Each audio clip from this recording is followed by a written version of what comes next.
Yes, I do. Yeah, okay. I'm local 900. I work at Michigan Assembly Plant in the final. Okay. All right. I'm going to let you explain where.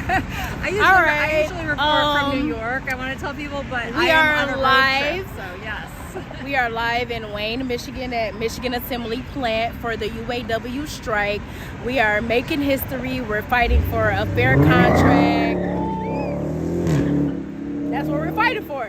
We're fighting for a fair contract, fair wages, no more tiers, pensions for our retirees. We're fighting for a lot of things, and I'm very proud to be standing out here with my union brothers and sisters from local 900, whether it be final paint, body stamping.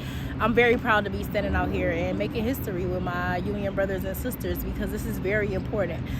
The other two companies, they didn't have to they couldn't rely on their employees, and Ford could. The other two companies had to file bankruptcy, and Ford did not, off the strength of their employees. So I definitely feel like it's time for them to give back what they were given to help them out of a hard time. I am not third generation at Ford, but I am third generation UAW. My grandfather worked at American Axle. My uncle works here at Michigan Assembly Plant, and that's how I got my referral to work here. And I've been here for 3 years, and you know, it's just very important to me. It's my future. It's the future for my children that I plan to have, and my family. So I'm just very proud and very humbled to be out here and have this experience as my first contract negotiation, and you know, just being a Ford employee. I'm very proud to be out here, and I'm very proud to be part of the UAW. Can you talk a little bit about the work that you do? So I have a classified job in the trim shop of the plant, and I kind of do everything. I do inspection, I do repairs, sometimes I work on the line, sometimes I drive. I have my hands in all different kinds of things that are going on with these trucks, and that's why I'm very proud when I'm driving down the street and I see a Bronco or I see a Ranger. I made that. I put my blood, sweat, and tears into that. I come home plenty of times with bruises, cuts, scrapes, whatever you can name, but you know, I did it all in the name of quality and all in the name of my job. And I feel like customers deserve a quality vehicle, and we deserve quality pay and wages and contract. I don't think we're asking for anything unfair.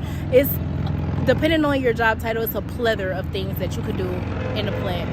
It doesn't really fall under like one sanction, because there's so much that goes into building these trucks, and I don't think people realize that. Tell me about the pay. What are you getting and what are you asking for? So when you start here, you start at 16, I believe, don't quote me, I believe it was 1667 or 1671. You get a little bit of a pay bump when you're transferred to full-time. And me currently, I've been here for 3 years. I'm currently at $20 and some change, and I was close to my 3-year raise right before we went on this strike, but I won't get that until we go back to work, which would bump me up about $3 to $4. But starting pay is the same as the starting pay at a restaurant, a fast food restaurant. So these jobs are not what people think that they were 20, 30 years ago. And also, they just see the narrative that's painted for us that we just want $40 an hour. It's not, oh, we signed a contract, we're getting $40. This is a pay progression over a period of years in time. This is something that we're just trying to reach as an overall goal, not that we need it right now.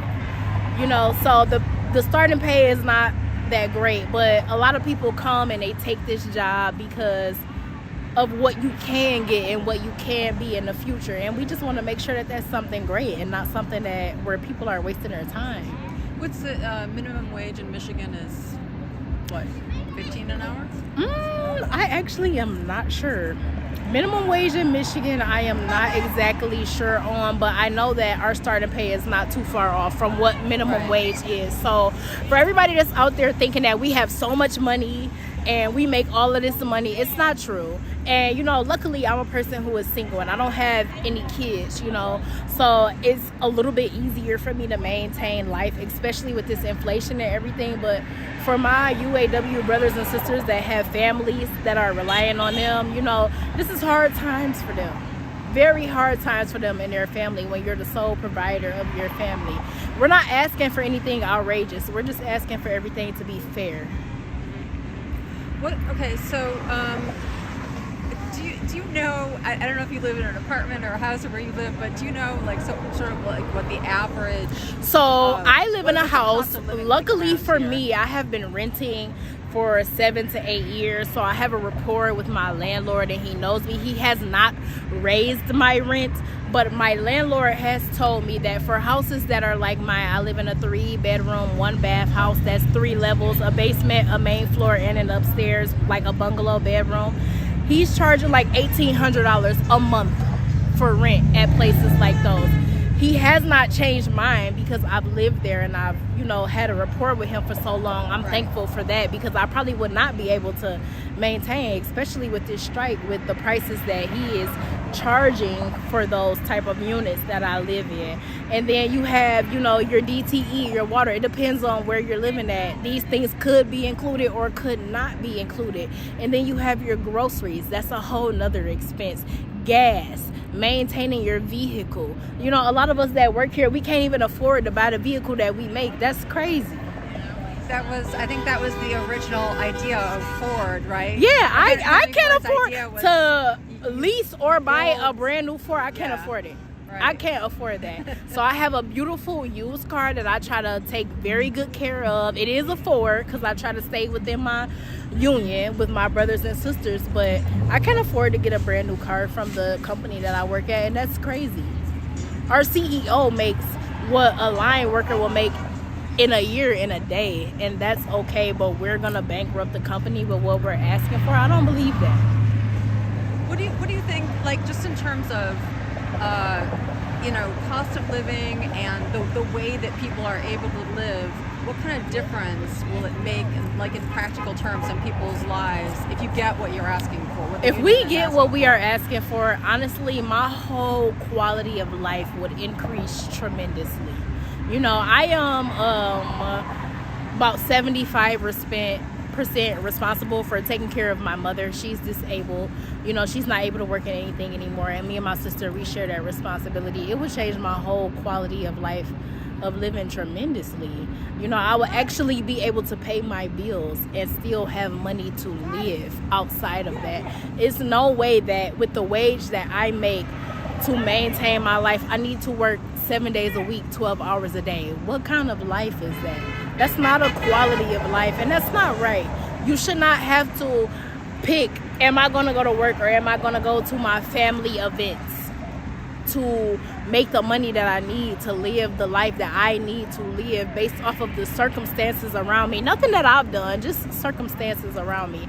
It's not right, and it's not fair, and it's absurd that people think that we're asking for something absurd. We're not asking for anything absurd. Okay, let me ask you about the hours that I've heard the UAW is asking for. I've heard that they're asking for a 32-hour week, and I want to ask you because I think for a lot of people who work 40, 50 hours a week, that sounds like, wait, 32 hours a week, but why does that make sense for workers here?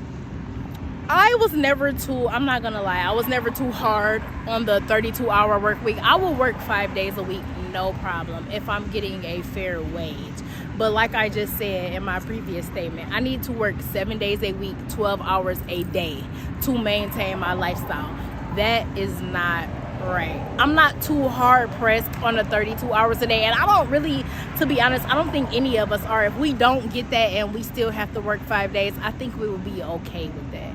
I don't think that that's that big of an issue for us, but I definitely will say that, it's coming from a lot of us that are working 7/12s and retired, and we want to spend time with our families, but it's so bad that you feel such anxiety on the inside when you don't work this overtime, because they could take it away and then you never know when it's going to come back, and then you're going to be working off of whatever kind of hours. You never know. Like leading up to this strike since July, our hours have been cut and cut and cut and cut and cut leading up to this contract. You never know. So I don't necessarily think that we're like so steadfast on a 32-hour work week. But if that's something that could be negotiated or talked about, then definitely let's put that on the table as well. Right. What about tiers? Can you explain what tiers are all about? So tiers are the pay progression. Right now, with the way that the tiers are structured, I have 3 years in. I still have another 5 years before I make it to top pay.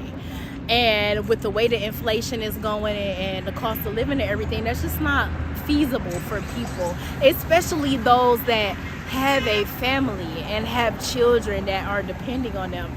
It's just not feasible for people. So we are trying to get rid of the tiers and make it a more valuable and accomplishable time for people to get to top pay with the tiers that they have. Right now, I believe we are at 2 tiers. So like I said, it will take 8 years, which I'm only at 3 years. I just hit my 3 years in August. I still got another 5.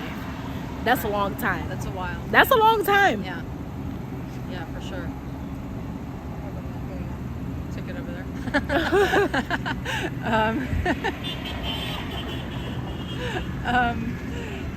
Okay, so like I said, I'm usually reporting on things in New York. Right. Are there things that you want New Yorkers to know about what's going on here? I just in the want Midwest? everybody as a whole to know that we are not just fighting for $40 an hour. And it is not that we're going to sign this contract and we're going to get $40 an hour.